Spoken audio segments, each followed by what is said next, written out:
अस्सलाम वालेकुम व्यूअर्स, मैं हूं मुबश्शिर और आप लोग देख रहे हैं कार्डियोलॉजिस्ट। आज की अपडेट कुछ ऐसी है कि मेरी गाड़ी की जो स्क्रीन है वो जेन्युइन लगी हुई है, जो कंपनी फिटेड आती है ये वाली, और ये बहुत ज़्यादा मुझे तंग कर रही थी चलने में भी। कभी चलते चलते बंद हो जाती थी, आवाज़ तेज़ करो तो एकदम से पुड़ुक करके बंद हो जाती थी। तो और कभी ब्लूटूथ चला रहा हूँ तो ब्लूटूथ में मसले, कभी कुछ। तो डेफिनेटली इसको तो बदलना था ही था, और इसमें बहुत सारे इश्यूज़ आ रहे थे। और अब एंड्रॉयड वाला ज़माना है तो मैंने सोचा क्यों ना एंड्रॉयड लगवाया जाए गाड़ी में। तो इसलिए आज हम रोज़े में, गर्मी में एंड्रॉयड लगवाने आए हैं। और मैं एंड्रॉयड भी आप लोगों को दिखाता हूँ कौन सा है, उसके स्पेक्स भी बताता हूँ और डिफरेंस भी बताता हूँ कि क्या क्या डिफरेंस होते हैं, क्वालिटीज़ क्या क्या होती हैं इसमें। इसके अलावा एक अदद मैंने इसके बटन्स मंगवाए थे, ये वाले मल्टीमीडिया, बिल्कुल साफ़ सुथरे ब्रांड न्यू जैसी कंडीशन है, थोड़े से गंदे हो रहे हैं तो ये भी यहाँ पे फिट हो जाएंगे और एंड्रॉयड के साथ जो है ये प्रॉपर चलेंगे। A few inches later. हाँ जी, तो हम इस वक्त आ गए हैं म्यूज़िक एंड कार आर्ट पे। ये है डिफेंस फेज़ 2 एक्सटेंशन में, और यहाँ पे हुज़ैफ़ा भाई होते हैं। ये रहे हुज़ैफ़ा भाई, भाग रहे हैं, दूर भाग रहे हैं हमसे। ये हुज़ैफ़ा भाई है। बेसिकली आपने पुरानी वीडियोस में देखा होगा, हमारी नुमान भाई होते हैं हमारे साथ। तो उन्होंने मुझे रेफ़र करके बोला था कि आप यहाँ और यहाँ से जो है ना साउंड सिस्टम वगैरह के जो भी काम हो अपना कराओ। तो अभी जो इन्होंने हमें सजेस्ट किया है वो ओंक्यो की स्क्रीन है। अगर उन्होंने कहा कि आपको साउंड आउटपुट भी अच्छा चाहिए, स्क्रीन रेजोल्यूशन भी अच्छी चाहिए, सारा कुछ अगर अच्छा चाहिए तो आप ओंक्यो की तरफ जाएं, वरना वो जो अनब्रांडेड चाइनीज़ जो एंड्रॉयड्स आए हुए हैं वो भी मिलते हैं, लेकिन वो सजेस्ट नहीं कर रहे कि अगर जो बंदा क्वालिटी कॉम्प्रोमाइज़ नहीं करना चाहता तो उसके लिए वो सजेस्ट नहीं करता। ये वाला एंड्रॉयड पैनल है, इसकी अनबॉक्सिंग कर लेते हैं। हुज़ैफ़ा भाई इसकी प्लीज़ अनबॉक्सिंग कर लें और इसके बारे में भी थोड़ा सा बताइएगा।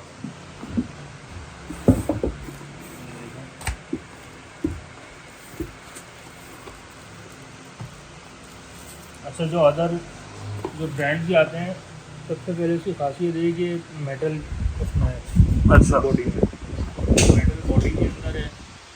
इससे इसकी रेजोल्यूशन बहुत अच्छी है।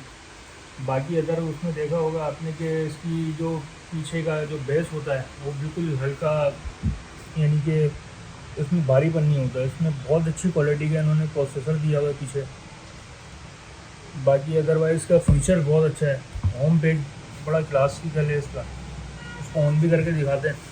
बाकी इसकी अदरवाइज ये सब वायरिंग किट है। इसमें इसका स्टैंडर्ड माइक होगा, 2 USB केबल होंगी, पावर जैक होगा, इसके USB की मतलब कंप्लीट वायरिंग है इसके अंदर साथ है और क्वालिटी वाली चीज़ है। और आप यही बेहतरीन। सजेस्ट करते हैं लोगों को कि जो क्वालिटी कॉम्प्रोमाइज़ नहीं करें तो वो यही वाला वाली लगवाएं। इसमें प्लस एप्पल कारप्ले भी है। अच्छा, इसमें एप्पल कारप्ले और एंड्रॉयड ऑटो दोनों है। चले, इसके अलावा कौन कौन से ऑप्शन हैं एंड्रॉयड में अगर कोई कम पैसों में जाना चाहे? फिर नागर नीचे आता है, फिर वो चाइना में चले जाते हैं। अच्छा, ये सब चाइना ही, लेकिन ये है कि इसमें भी सारे 132 आते हैं, 232 आते हैं। अब वो जो बता रहे होते हैं जी कि 4 GB है, 64 GB है, तो वो होता भी है चाइना या में नहीं? भी होते हैं लेकिन होते नहीं है। बाकी अगर ब्रांड में लेंगे तो ये इसका ओंक्यो का ये हमारे पास है 1300 मॉडल। अच्छा, ये 4+64 GB है। सही है। तो मतलब ये वाला जो है ये इसके बाद का मॉडल है, इससे ऊपर का मॉडल है, इससे ऊपर का बहुत मॉडल है। ऊपर का मॉडल है। ठीक है, तो आप मेरे लिए तो इतना यूजेज नहीं है, मैंने गाने शाने सुनने, ब्लूटूथ लगाने, तो मेरे ख्याल से यही वाला बेहतर रहेगा मेरे 1000 वाला बेहतर है। लिए। भाई ने जी गाड़ी खोल खाल के रख दी है, 2 से 3 मिनट में पूरी गाड़ी खोल दी है हमने। अब हमें ये बटन्स भी लगाने थे, इस वजह से हमें स्टीयरिंग भी इसका खुलवाना पड़ा है, और फ्रेम का हम वेट कर रहे हैं। जैसे ही फ्रेम आएगा तो फिर बाकी सारी फिटिंग होगी।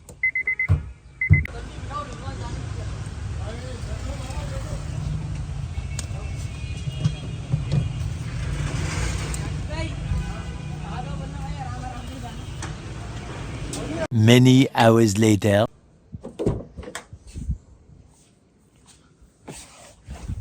हाँ जी, तो व्यूअर्स ये हमारा एंड्रॉयड पैनल है जो फिट हुआ है। मैं उस वक्त नहीं दिखा सका था, जब तक मैं घर पहुंचा हूँ तो रोज़ा भी खुल चुका था। ये एंड्रॉयड पैनल है, ये स्टीयरिंग कंट्रोल्स हैं, यहाँ पे इसके साथ माइक भी आया था, तो माइक भी इंस्टॉल्ड है। ये स्क्रीन है काफ़ी रिस्पॉन्सिव भी है, एंड्रॉयड ऑटो भी है इसमें और एप्पल कारप्ले भी है, जो कि अगर आप यहाँ पे जाएं तो इजी लिंक 5 से कनेक्ट हो जाता है थ्रू ब्लूटूथ।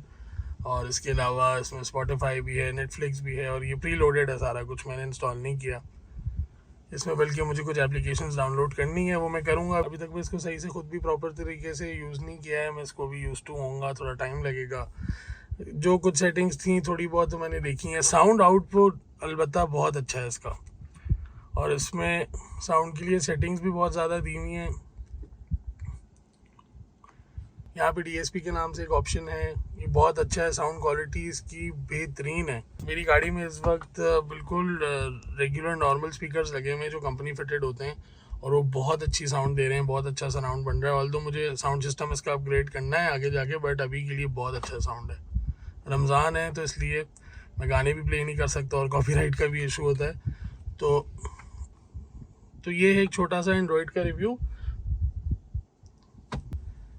अब एक और चीज़ है, वो मैं आप लोगों को दिखाता हूँ, चलें। हाँ जी, तो दूसरी चीज़ जो थी वो ये थी दिखाने की कि मैंने अपनी गाड़ी के लिए लोअरिंग स्प्रिंग्स लिए हैं टीन के, और टीन कंपनी का नाम है, टीन डब्बा नहीं। तो ये लोअरिंग स्प्रिंग्स मैंने ख़रीदे हैं। बेसिकली मैं ऑटो क्रॉस में पार्टिसिपेट करने का सोच रहा हूँ, तो इसी हिसाब से अपनी गाड़ी को मॉडिफाई भी कर रहा हूँ। तो चलें अभी इसको अनबॉक्स करते हैं, और उसके बाद मैं आपको डिटेल्स बताता हूँ बाकी सारी चीज़ों की। मूसा भाई प्लीज़ हेल्प। हाँ, ये हमारे मूसा भाई हैं,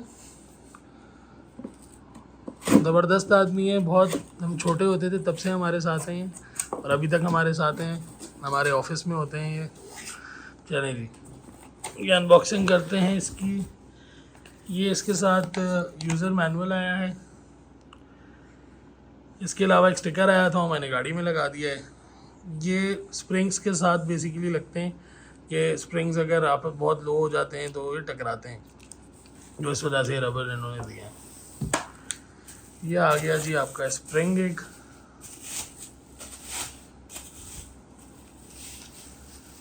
ज़बरदस्त। ये रियर स्प्रिंग है, इसके ऊपर जैसे मेंशन भी है, इसका कोड भी और ये भी, और यहाँ पे 18 का लोगो भी है।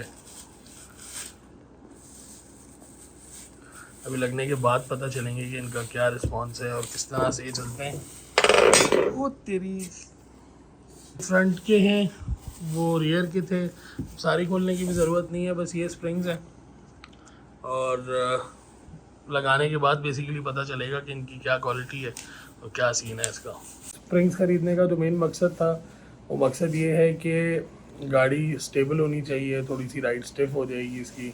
मैंने जैसे आप लोगों को पहले भी बताया था कि मैंने मैनुअल गाड़ी इसी वजह से ख़रीदी है कि मैं इसको प्रोजेक्ट बना रहा हूँ, और अभी मेरा प्लान है कि उसको मैं ऑटो क्रॉस के लिए लेके जाऊँ, लेकिन अभी ऑटो क्रॉस रमज़ानों में ही हो रहा है, तो मैं अभी वाले राउंड में तो इसको नहीं लेके जा सकूँगा, क्योंकि गाड़ी में भी बहुत सारी चीज़ें हैं जो करवाने वाली हैं, वरना ऑटो क्रॉस ले जाने का कोई फ़ायदा नहीं होगा। इसके अलावा मुझे सस्पेंशन वगैरह की कुछ आवाज़ें आने लगी हैं गाड़ी में कि कुछ बुश वगैरह का इशू है, और जेन्युइन शॉक्स भी इसके थोड़े से मुझे खस्ता ही लग रहे हैं, तो वो भी चेंज कराएंगे। बट ये जो लोअरिंग स्प्रिंग्स मैंने लिए हैं, ये बेसिकली इसलिए लिए हैं कि डेली ड्राइविंग के लिए नहीं होंगे, जब भी अगर कोई इवेंट होगा, कोई रेस होगी, कोई, मेरी गाड़ी को बहुत तेज़ नहीं है, बिल्कुल नॉर्मल बोन स्टॉक गाड़ी है, इसमें परफॉर्मेंस का कोई काम नहीं हुआ, तो कोई ये कमेंट सोच के ये ना कहे कि जी मैं अपनी गाड़ी की बड़ी तारीफ़ कर रहा हूँ, मेरी गाड़ी बहुत तेज़ है। नहीं, मेरी गाड़ी स्टॉक है, स्टॉक रिबॉर्न मैनुअल बहुत तेज़ भागती है, बहुत अच्छी होती है। आहिस्ता इसको हम लेके जा रहे हैं, आहिस्ता आहिस्ता परफॉर्मेंस की तरफ, कि आगे जाके क्या सूरत हाल बनेगी और आगे हम किस नौइयत की परफॉर्मेंस की तरफ लेके जाएंगे। आया इसकी बोल्ट ऑन्स के ऊपर ही जो कुछ हो सकता है हॉर्स पावर बढ़ाने के लिए वो करें, या इंजन चेंज करें, या फिर हो सकता है इसको टाइप आर में भी कन्वर्ट करें, लेकिन वो अभी बहुत बात की चीज़ें। अभी मुझे इसका सस्पेंशन चेक करवाना है, फिर ऑटो क्रॉस से पहले मुझे एक 17 इंच का रिम टायर्स का भी सेट बनाना है, कि जब मैं ऑटो क्रॉस पे जाऊँ तो एक वो सेट अलग हो, डेली ड्राइविंग का एक सेट अलग बना हुआ हो।